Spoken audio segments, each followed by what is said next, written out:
I never thought that the boy I birthed, held through fever dreams and first steps, would one day stand in court and call me a kidnapper. The bailiff had just called the case when Darius pointed straight at me. "She refused to return my children," he said, like he was discussing a borrowed lawnmower. "Not my babies. Not the same two I'd raised for 11 years, while he chased women, leases, and startup schemes across the Southeast." Duval County Family Court was cold that day, September 12, 2024.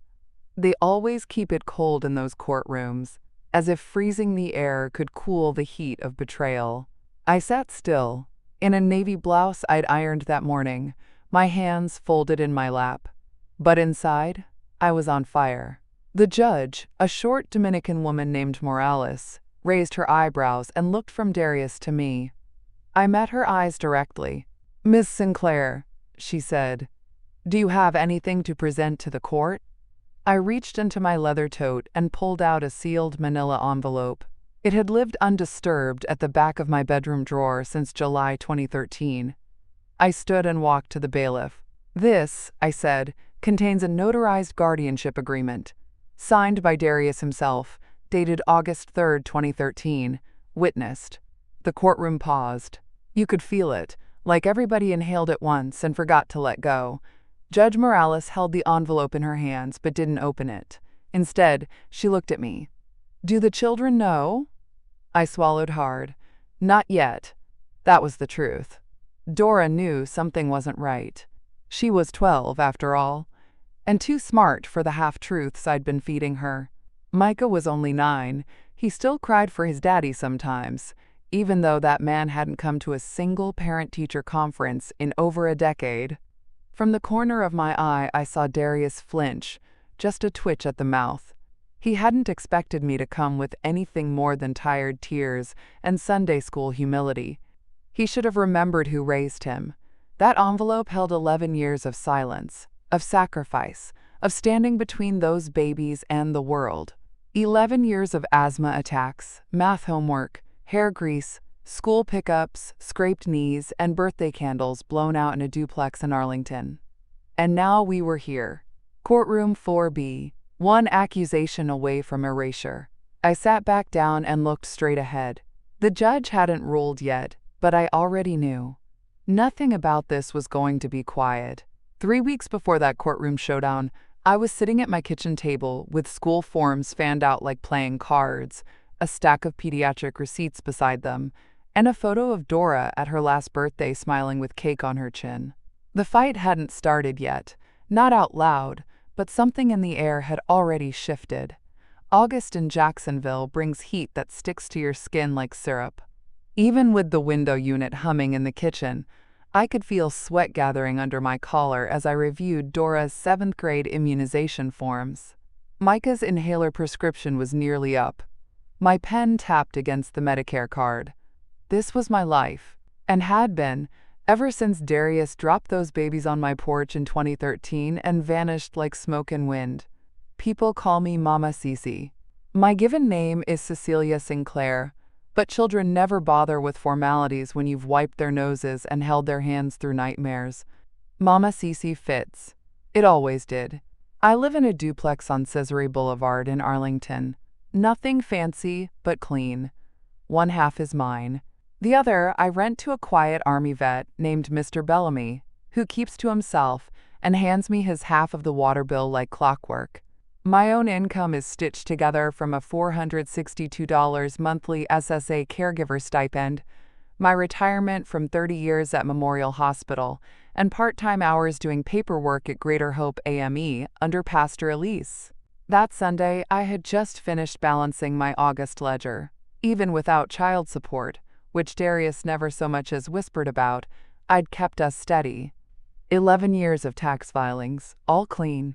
No missed rent, groceries tight but managed. The kids lacked nothing but a father who showed up.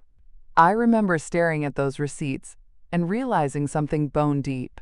This fight wasn't about love. It never was. It was about Darius realizing too late that responsibility could be stolen back the same way he abandoned it. Mr. Whitfield, my accountant for the past 6 years, had come by 2 days earlier. brought his portable scanner and sat right there at the table with his bifocals and notepad. "You got more proof than most people ever collect," he'd said. "You don't owe that boy nothing." Still, I kept every paper. Every copay stub, every school award, every utility bill in my name. Not out of fear, out of readiness. Because deep down, I knew Darius would come knocking again one day. Not to apologize, not to reclaim his children, but to rewrite the story. And I'd be damned if I let him. On an ordinary Tuesday in spring, you'd find me with Dora's homework spread across the coffee table, a pot of black-eyed peas simmering on the stove, and the low hum of Channel 12 in the background for company. Life didn't shout in my house. It settled, gently, like dust on sunlit shelves. That particular evening, Dora was chewing her pencil and muttering fractions to herself. She hated math but loved being right, which made our tutoring sessions lively. Micah sat at the kitchen counter, with his nebulizer mask on, flipping through a Captain Underpants book like it was scripture. I stirred the peas and smiled. This was the rhythm. Hair braiding on Sundays, spelling tests on Mondays, doctor visits on Wednesdays. Every cough logged, every permission slip signed. There was no luxury here. But there was order. And love. The calendar on the wall beside the fridge was crammed with handwritten notes. Dora, band tryouts. Micah, allergy follow-up. Cece, church office 10 to 2. I used different colored pens. Purple for the kids, blue for bills, black for church. There was a system. Systems keep people alive. I made $1,200 a month from my pension and church work combined. It wasn't much, but between that and the SSA support, I kept food on the table, lights on, and birthdays special. I shopped smart, coupon binder, BOGO deals at Winn-Dixie. On their birthdays, I baked from scratch. Dora wanted funfetti. Micah liked yellow cake with chocolate frosting. Darius? He didn't even send a card.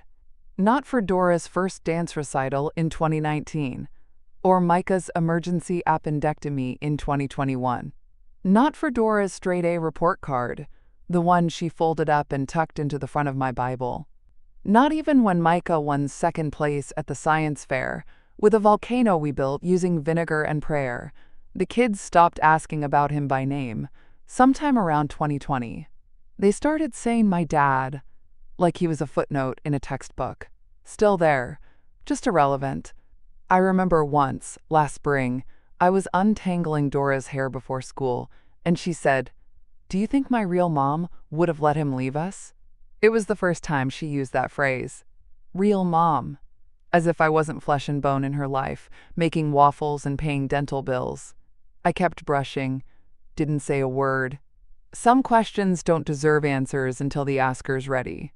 And that was the thing. I had become their home. Not through permission, but through presence. I can still hear the crunch of his tires in the gravel, the thud of the trunk shutting, the quickness in his voice like he was double parked. "Just for a while, Ma." I swear, Darius had said, balancing a gym bag on one shoulder, and Dora, barely a toddler then, on the other. Micah was an infant, eyes swollen with sleep and confusion. It was July 2013, sticky hot, the porch fan doing its best. Gladys, my neighbor across the street, was deadheading her azaleas when it happened. I had a pitcher of sweet tea in my hand, didn't even get to set it down. "Cece, please," he said, "just until I figure things out with Leisha. She's losing it. Calling the police, talking crazy. I can't have the babies around all that." "Where are you going?" He looked away. "Just need some time." That was the last straight answer I ever got. He kissed Dora's cheek, barely. He didn't kiss Micah. Then he slid into that blue Nissan and drove off. No car seat for Micah, just a blanket in the back seat. I remember standing there, arms full of babies, watching the taillights vanish past Gladys. Mailbox. He didn't come back that week. Or the week after. The first phone call came a month later. "Y'all good?" he asked, like he was checking on a pizza order. Then nothing for 6 more weeks. By November, I stopped asking where he was. He'd call every couple of months, just enough to keep guilt at bay, but never long enough to take real responsibility. His check-ins became shorter, more vague. "I'm grinding, Ma. Got a new gig, trying to stack some money." Always trying, never sending. I didn't push for child support. Didn't want to trigger his defenses or risk him trying to take the kids to prove something. Leisha had already disappeared. Darius said she left the state, no contact. I checked. He wasn't lying, but I doubt he tried very hard to find her. Gladys was my only witness to that drop-off, and over the years, she never let me forget it. "Saw that boy ditch those babies like he was late for brunch," she'd say, shaking her head. "Don't let him rewrite the story later, Cece." I didn't. I kept Dora's first scribbled drawings in a shoebox, Micah's first scribbled words too. I kept doctor bills, daycare invoices, grocery receipts with formula and diapers I couldn't afford, but bought anyway. Because from that moment on, they were mine. Not by law, by love. Every page in that binder tells a story. There's the ER bill from 2016, Micah's asthma attack after running too hard at recess. Dora's orthodontics estimate from 2019, marked paid in full with a handwritten note from the receptionist. She was so brave. Grocery receipts with formula totals circled. Payless shoe tags tucked between pharmacy slips and school trip permission forms. 11 years, 3 inches thick. A binder titled, in black Sharpie, "For the Babies, 2013 to 2024. I started logging everything in a composition notebook first. Then, when the SSA caregiver support came through in 2015, I knew I needed more structure. So I bought a 3-ring binder, plastic sleeves, dividers by year, and got to work. Not because I planned for a fight, but because Darius's silence taught me early that memory alone wouldn't be enough. I added every dance costume, every pair of glasses, every over-the-counter fever reducer. I didn't round down. $96,450. That's what I'd calculated as of July 2024. I triple-checked it with Sandra at TaxRight, who's done my taxes since before Darius hit puberty. She raised her eyebrows when I showed her the final tally. "Cece, this is meticulous." "I'm not trying to win a prize," I told her. "I'm trying to prove the truth. Because here's the thing. Darius never reimbursed a single dime. Never sent a box of clothes. Never asked about school supply lists. Not once. But he'd post photos on Instagram from Atlanta rooftops. Flash watches and stories. Talk about the grind. I muted him years ago. Not because it hurt, but because it insulted my intelligence. What hurt was the kids. Questions. Why doesn't Daddy call me on my birthday? Does he know I made student council? Did he ever love Mommy? And I'd answer gently, never lie, but always protect. So I poured the truth into that binder.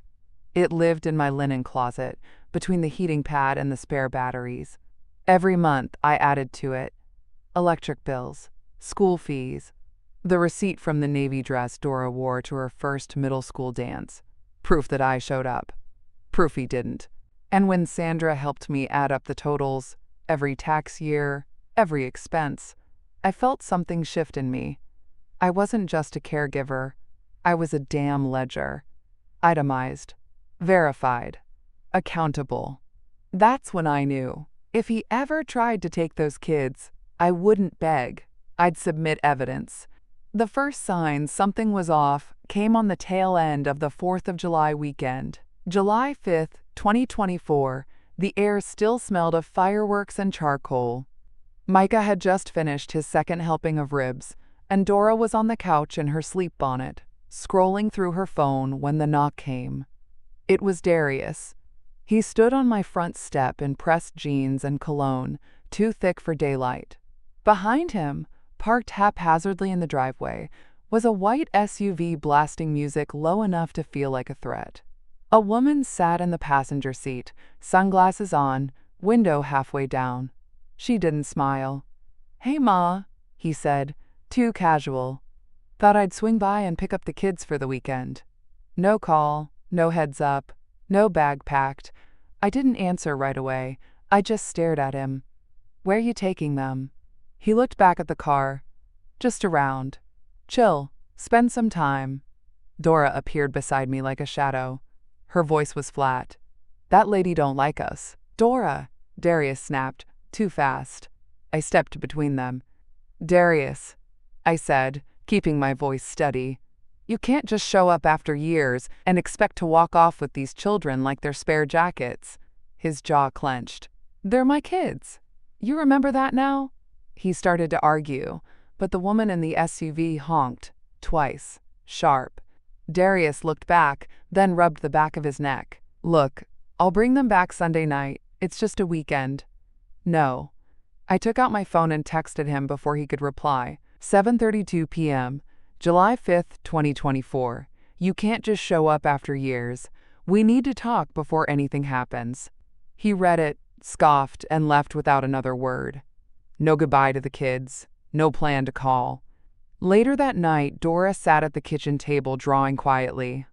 I asked if she was okay. She didn't look up. "She called me her problem," Dora said, voice barely a whisper. "She told Daddy he was stupid for bringing us." I didn't respond right away, just walked to the cupboard, pulled down the file folder, marked emergency contact, custody info, and opened to the yellow tab, legal advice. I had never needed it, but now I would. The next morning, I called the Florida Department of Children and Families, not to report, but to ask about informal guardianship, about next steps. The woman on the line sounded young but kind.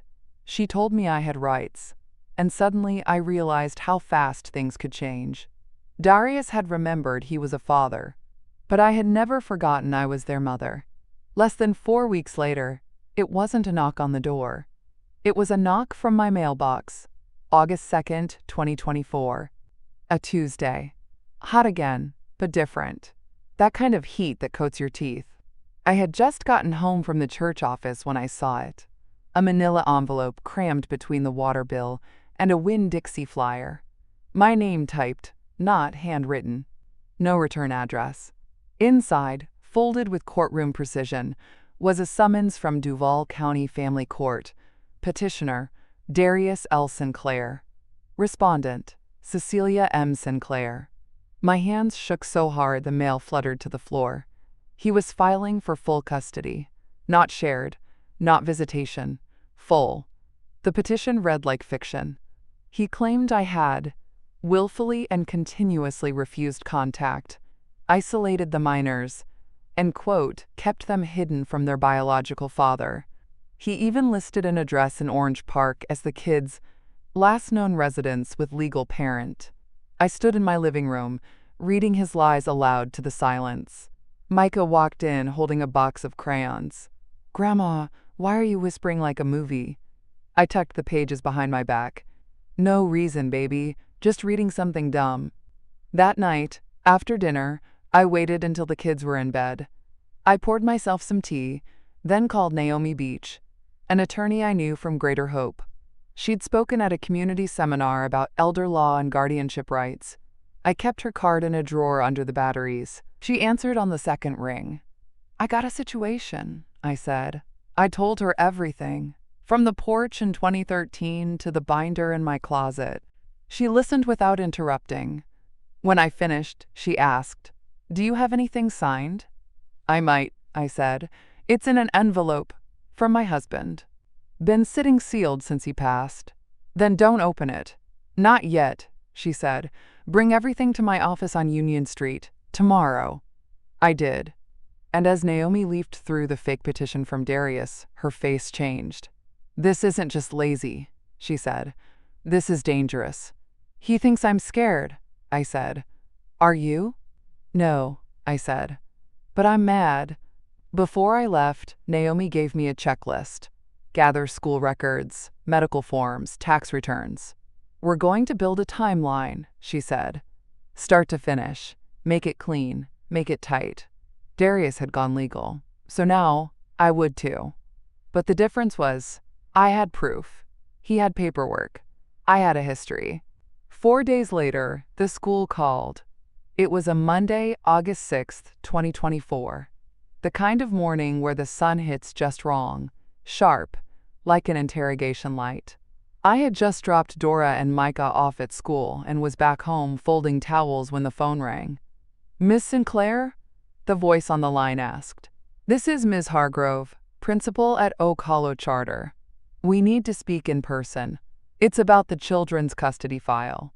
I was there in 20 minutes. No makeup. House shoes still on. Ms. Hargrove met me in the front office, clipboard in hand, lips tight. She led me to the side conference room.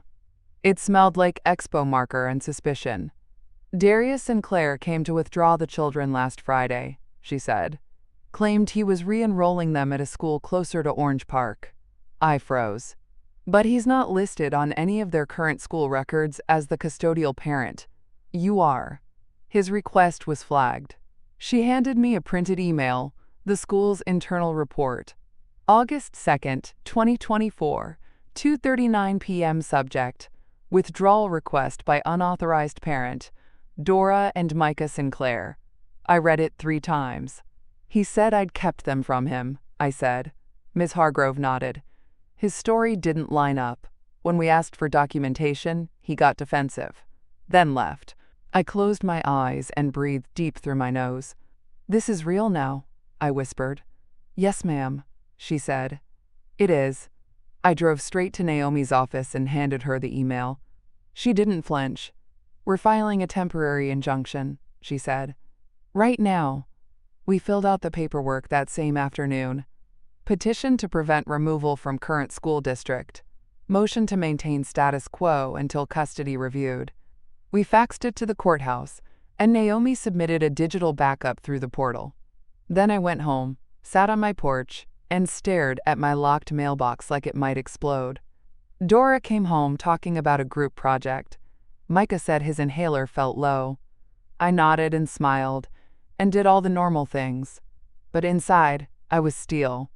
I emailed the after-school program and the pediatrician's office that night. Told them to add a note. No release without written consent from Cecilia Sinclair. I wasn't playing anymore. The next morning, Ms. Hargrove called again. "I've added a custody alert to their school files," she said. "No withdrawals. No pickups without your signature." I thanked her. Then I wrote her name on my notepad. Under the heading, "People Who Helped Me Win." August 10th, 2024. A Saturday afternoon, too hot for visitors, and yet there he was, standing on my porch like a preacher without a pulpit. Darius had a mobile notary with him.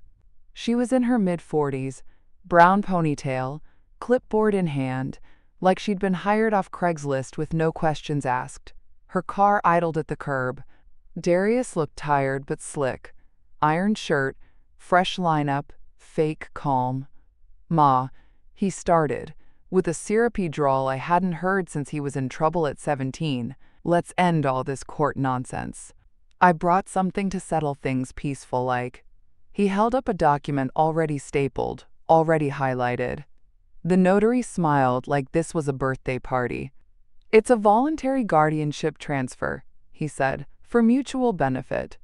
I looked at him, then at the notary, then at the paper. Language jumped off the page like snakes. No legal contest. Agreed dissolution of care. Both parties acknowledge equal rights. It was a trap. A legal eraser. "You expect me to sign this?" I said flatly. "On a porch in 95-degree heat?" Darius chuckled. "Come on, Ma. You raised them good. It's time I take over now. They need their father." I crossed my arms. "You didn't want them for 11 years. What changed?" His jaw tensed, just slightly. "It ain't like that." "Then what is it like, Darius? You roll up here with a pre-typed form and a stranger in a Honda, and I'm just supposed to surrender?" He stepped forward. "Don't make this ugly." I didn't flinch. "It's already ugly. You made it that way." The notary cleared her throat. "Ma'am, I'm just here to witness signatures." I turned to her. "Did you read the part about equal rights? Because that would undo 11 years of sole care and make it look like we shared custody." She blinked. I just notarize." I smiled cold. "Then you can notarize your way off my porch." I didn't slam the door. I closed it, slowly. Deliberately. Through the peephole, I watched them argue quietly at the curb. The notary looked annoyed. Darius looked desperate. He wanted to settle quietly. Not out of peace. Out of panic. Because my paper trail was longer than his performance. Inside, Dora was painting her nails in the kitchen. Micah was watching cartoons. I poured myself some lemonade and texted Naomi, 2:54 p.m., August 10th. He just showed up with a notary and a fake agreement. I stalled. She replied immediately, Naomi, do not sign anything. Keep a copy if possible. We'll counterfile Monday. I took a photo of the document before shredding it. And for the first time since July, I didn't feel hunted. I felt ready. 2 nights later, I opened the envelope my husband left me before he died. It was 11:43 p.m., August 12, 2024. The house was quiet, save for the rhythmic whir of the oscillating fan in my room. The kids were asleep, their bedroom door cracked just enough so I could hear Micah's breathing. I sat on my bed, hands trembling more than I wanted to admit. The envelope was old, worn soft at the corners. My name, Cecilia, was written in my husband Joseph's firm, left-leaning hand. I hadn't touched it since he handed it to me in 2013. Open it if things ever get legal, he'd said, gently. I don't trust that boy's memory. Inside was a single sheet of paper, signed by Darius Sinclair, dated August 3, 2013, titled, Guardianship Agreement for Dora Sinclair and Micah Sinclair, and beneath it, a line in Joseph's handwriting, witnessed by J. Sinclair and notarized by Hightower Legal Services. I let out a sound halfway between a gasp and a prayer. I turned the page. Sure enough, there was the gold-embossed seal of Hightower Legal, a notary stamp, a date, everything.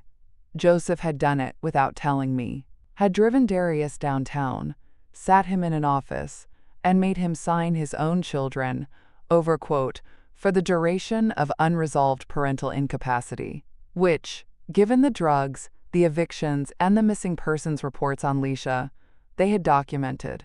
My husband had saved us, even in death. I pulled out my phone and snapped photos of every inch. Front, back, seal, signature, date, all of it. Then I texted Naomi, 11:59 p.m., August 12th, found the sealed envelope. Original guardianship. Signed by Darius. Witnessed by Joseph. Notarized at Hightower. She responded in under 60 seconds. Naomi, you're kidding. Me, I'm not. It's sealed, dated, official. Naomi, do not let it leave your possession. I placed the original back in its envelope and slid it into the hollowed-out bottom of my Bible case, where no one would think to look. I'd carried that case to church for 20 years. Now it would carry my security. I stared at the ceiling fan and felt something shift.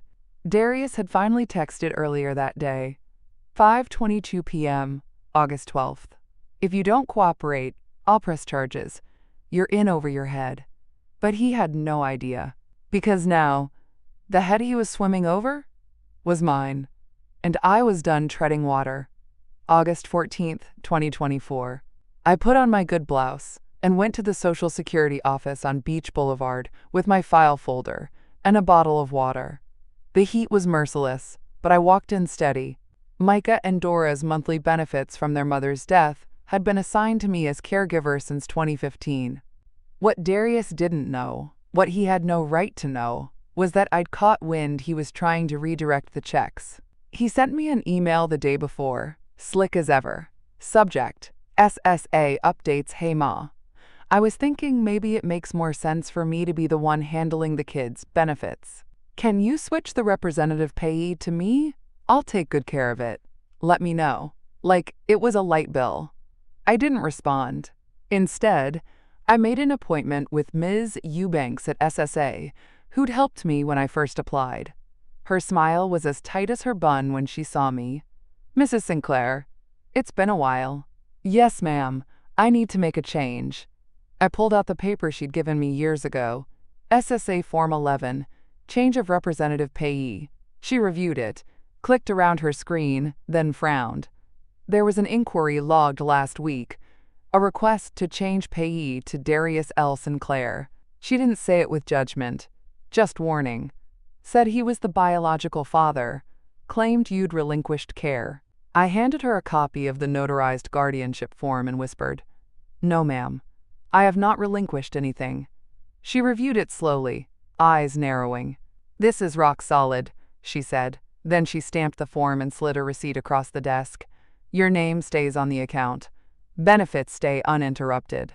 His request will be flagged as suspicious. He'll receive a formal denial."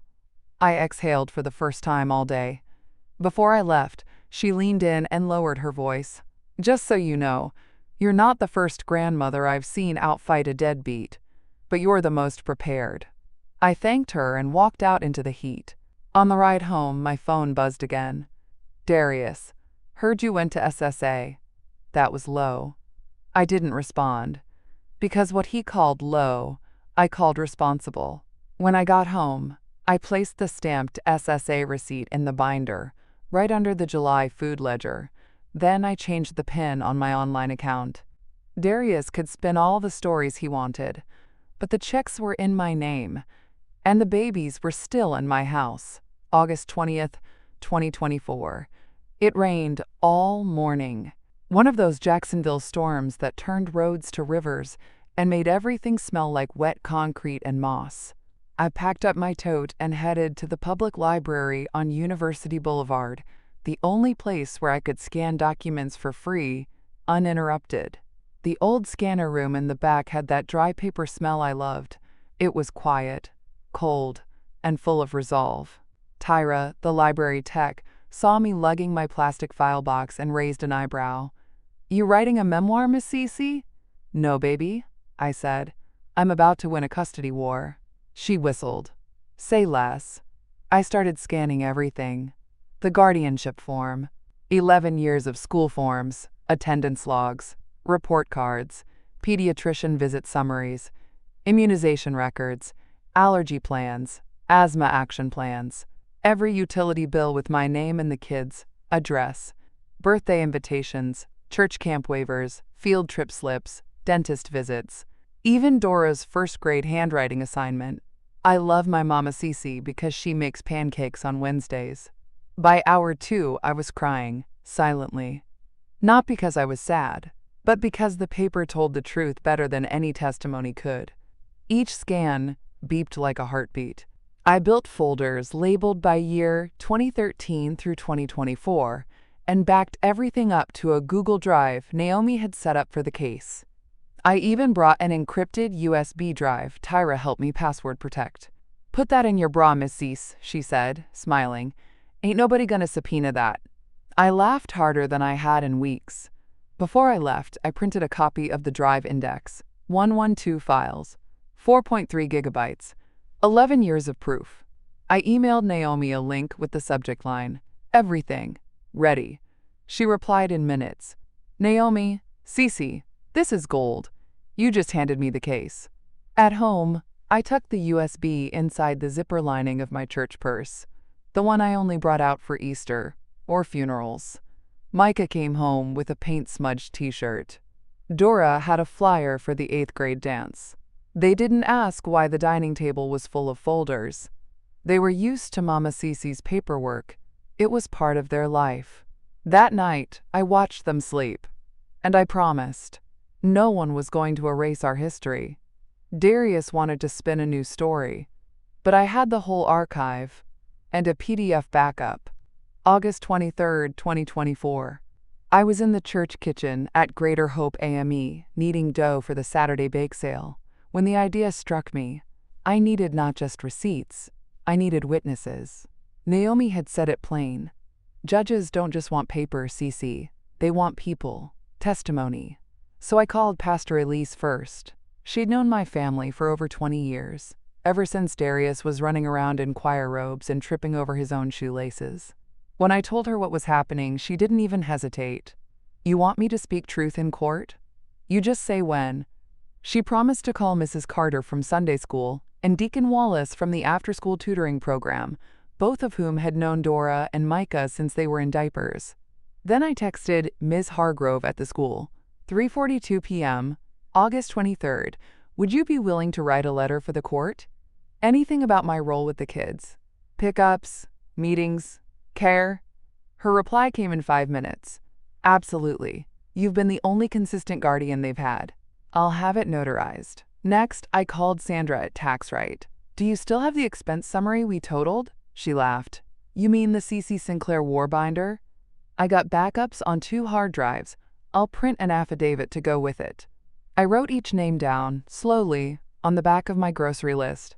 Pastor Elise, Community Reference Ms. Hargrove, Educational Authority Sandra from TaxRight, Financial Record Naomi, Legal Counsel Tyra at the library, Tech Witness. By sundown, I had 5 sworn allies. Real people who'd seen the diaper years, the spelling bees, the wheezing nights, the dance recitals. People who could say, she's not just a guardian, she's their mother. Meanwhile, Darius was busy calling cousins, spreading lies, telling folks I was trying to steal his kids, cut him off, ruin his image. He forgot that family knows patterns. He forgot that most of them had already called me when he disappeared in 2013, asking if the kids were safe. Let him spin. I wasn't shouting. I was documenting. Naomi called that evening. Cece, the more community support we get, the more bulletproof you become. Get everything notarized. Affidavits, letters, even the church ladies' statements. We'll stack it. I looked around the church kitchen, the smell of cinnamon and yeast, the bowl of dough rising beside me. This place had fed my children, watched them grow, held my hand in prayer. Now it was going to help me win. Because I wasn't fighting alone. I never really had been. August 26, 2024. Naomi filed the counter-motion. It was early, 8:12 a.m., and already pushing 90 degrees in Jacksonville. I was in her office on Union Street, sipping a bitter coffee from the machine near the receptionist's desk. The file she submitted was thick, almost satisfying. We weren't just answering Darius's custody petition. We were going on offense. The motion requested formal affirmation of the 2013 guardianship, asked for supervised visitation only pending psychological and financial review, and, most importantly, petitioned to bar unscheduled contact until the review was complete. You're not cutting him off, Naomi said. You're drawing a line. He's going to take that personally, I muttered. She looked me dead in the eye. Let him. She had just finished uploading everything to the Duval County e-filing portal when my phone vibrated. Ring cam alert. Motion detected. Front yard. I opened the app. There he was, Darius, on my lawn, shouting. The footage was grainy but clear enough. Him pacing in front of my hibiscus bush, yelling into his phone, looking around like he might come to the door. Micah and Dora were at school, thank God. But my neighbor's camera across the street caught the whole thing from another angle. He didn't see the notice I posted by the mailbox. Pending custody review. No unscheduled contact. By court order. Didn't care? Naomi and I watched the video together. He's unraveling, she said. But this is useful. She copied the clip, burned it to a disk, and added it to the file. Then she handed me another form. Protective order. You ready? I signed it. A half hour later, she faxed it to the courthouse and submitted it online too. We were no longer reacting. We were securing the perimeter. By noon, I had called the school, church, after school, and pediatrician's office. I gave each one the formal letter Naomi drafted, pending emergency custody review. Non-custodial parent barred from unsupervised contact. By evening, my phone had stopped ringing. Darius wasn't texting anymore. He'd gone quiet, but the kind of quiet that means pressure's building. Back at home, I changed the locks. Mr. Bellamy from next door helped me drill in the new deadbolt. Dora painted a sign for our window. Protected and peaceful. Do not disturb. Micah held the new house key in his hand and whispered, Does this mean we're safe now? I crouched to his level, touched his cheek and said, It means we're getting there. That night I slept with the binder under my bed, not out of fear, but because war was over and court was coming. September 12th, 2024. 9 a.m., Courtroom B, Duval County Family Court. The fluorescent lights were too bright, and the air felt like refrigerated shame. I sat beside Naomi in a navy suit jacket and low heels, my purse neatly zipped with the USB inside. Across the aisle, Darius wore a pale pink button-up and a fake calm that didn't reach his eyes. The bailiff called us forward. Petitioner, state your claim. Darius's lawyer, a slick-talking man named Reddick, stood first. Your Honor, my client is seeking full parental custody of Dora and Micah Sinclair, minors currently withheld by the respondent without just cause. We assert the guardianship in question is fabricated. Judge Morales didn't blink. Fabricated? Yes, Your Honor. We have reason to believe the signature on the alleged guardianship form is forged. We also have printed messages indicating coercion. He handed over a packet of texts, screenshots labeled with timestamps. Naomi stood slowly, calm as lake water.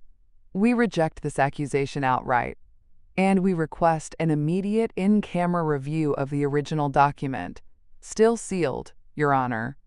I reached into my bag, pulled out the manila envelope, and walked it to the bailiff. Still sealed, still stamped.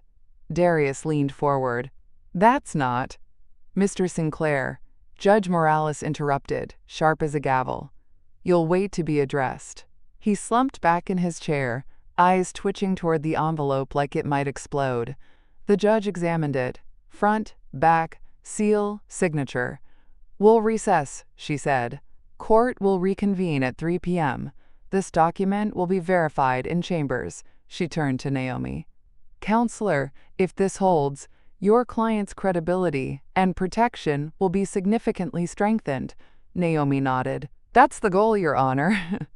As we exited the courtroom, Darius shot me a look that was half fury, half panic.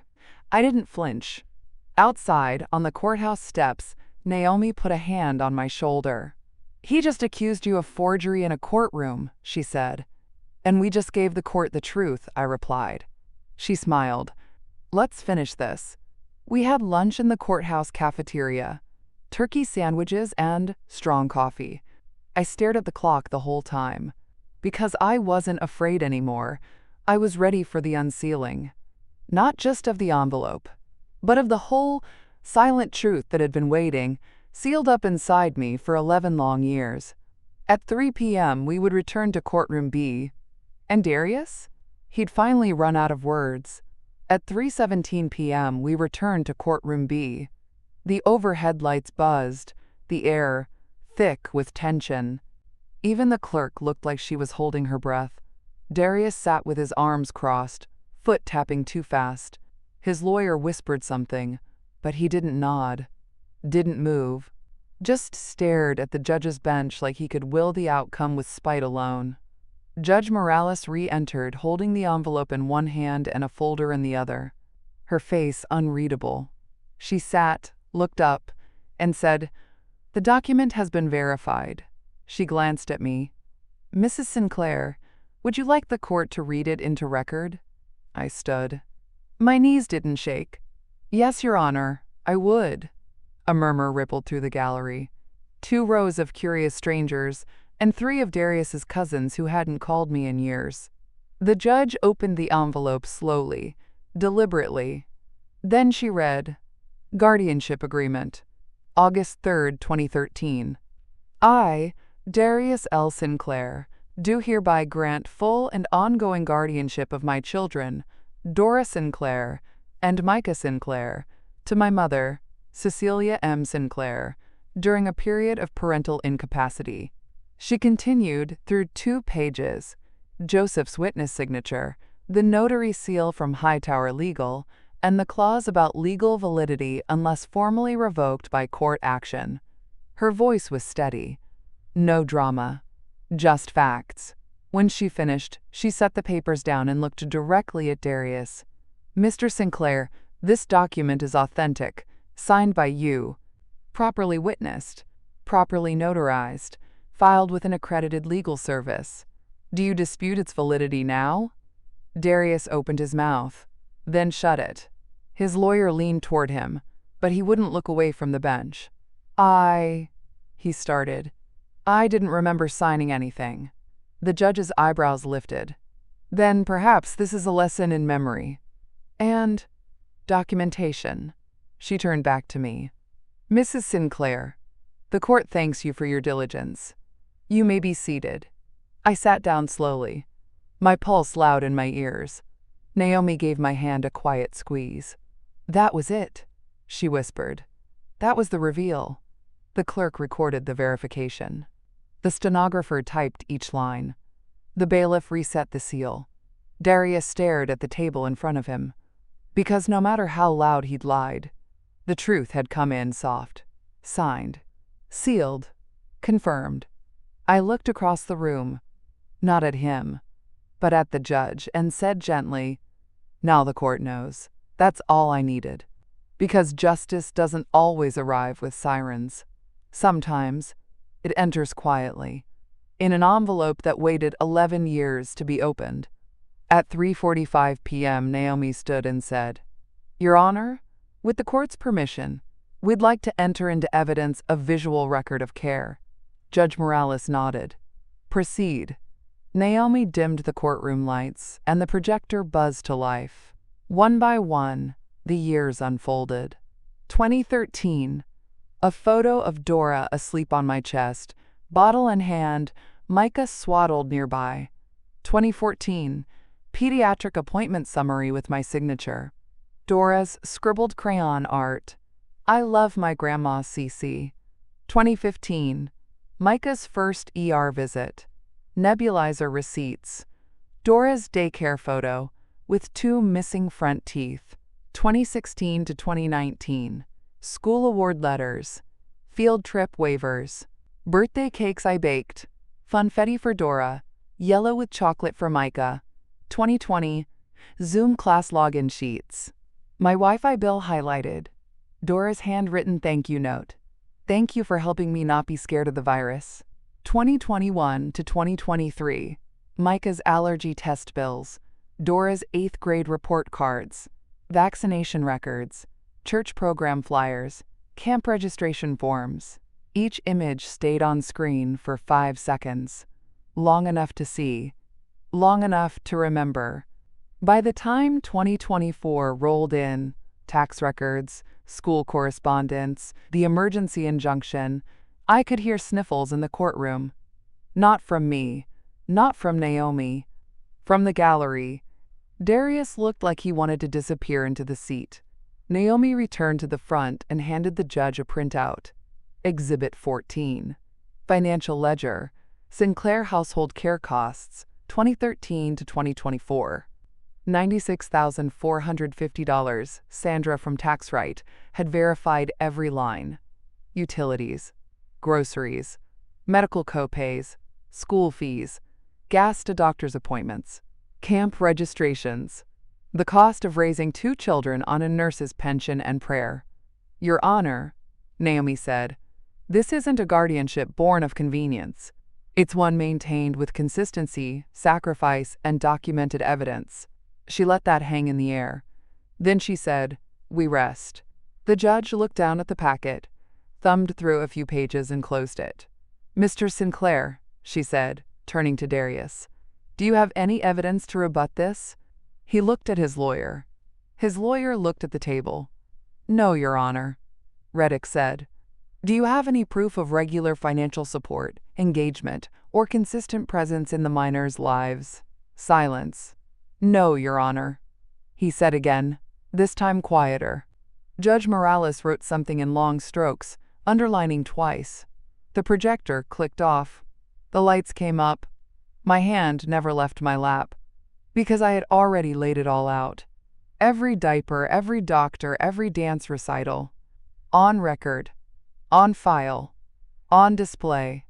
Not to shame, but to show. This is what a mother looks like. At 4:05 p.m., Judge Morales leaned forward, eyes firm but not cruel. "The court finds in favor of Cecilia M. Sinclair," she said. "Effective immediately. Permanent legal guardianship of Dora and Micah Sinclair is awarded to the respondent. Custody is no longer in dispute." I didn't breathe. "Furthermore," she continued, "Mr. Darius Sinclair is barred from initiating contact with the minors without a formal request reviewed and approved by this court. Any prior access agreements are revoked." A low murmur swept through the courtroom. Darius opened his mouth, but the bailiff stepped closer. His lawyer didn't move. The judge raised a final document. "This is a certified custody decree, filed and stamped. A copy will be delivered to the respondent's counsel and registered with Duval County Records." Then she reached for a second form. "A temporary restraining order is hereby granted. Mr. Sinclair may not approach the minors, residents, school, or guardian without legal clearance." She banged her gavel. "One more thing," she added, just before dismissing the room. "Miss Sinclair?" I stood. "Yes, Your Honor. You've done what many don't. You kept receipts. You built a village. And you brought the truth to this court with dignity." I nodded, throat tight. "Thank you, Your Honor." Outside in the hallway, Naomi handed me a crisp white envelope with a gold seal. "Your decree," she said. "File it, frame it, burn it, whatever brings you peace." Ms. Eubanks from the SSA was waiting near the elevator with a small envelope of her own.